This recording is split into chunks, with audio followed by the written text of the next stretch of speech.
Netherlands the peace prayer pangthokane Manipur hojik oiriba kangkhong chaiba phibam asi lebanduna apunba amasung nungsi sanaba puraknaba Global Manipur Federation Central Europe chapter na sillaga Netherlands ke hekta laiba itihasik oiraba peace palace ta lakliba August 13 ki nungthil pung 2 dage pung 4 fauba solidarity peace prayer ama pangthokani haire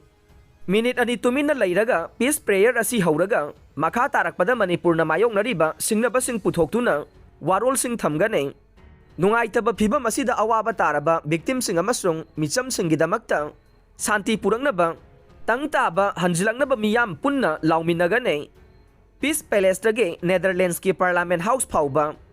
symbolic oiba khongsat ama chatlaga thauram loisingani haina Global Manipur Federation Central Europe chapter ki cherol amana phongdorokle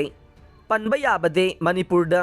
May 3 dagi haurakhiba kiba fanglaba irang asiga mari lainana malemgi tongan-tongan ba laibak singda laiba Manipuri sing maruwaina maitai singna santi gi prayer yauna tongan-tongan ba makhal gi khongjang sing changsinduna Manipur da thokliba thogdoki achumba wayel purakna ba Manipur da santi purakna ba amade Manipur kanna ba taksinduna lakle NACNIM Delhi gi ware August 13 tage makha chatharaba yare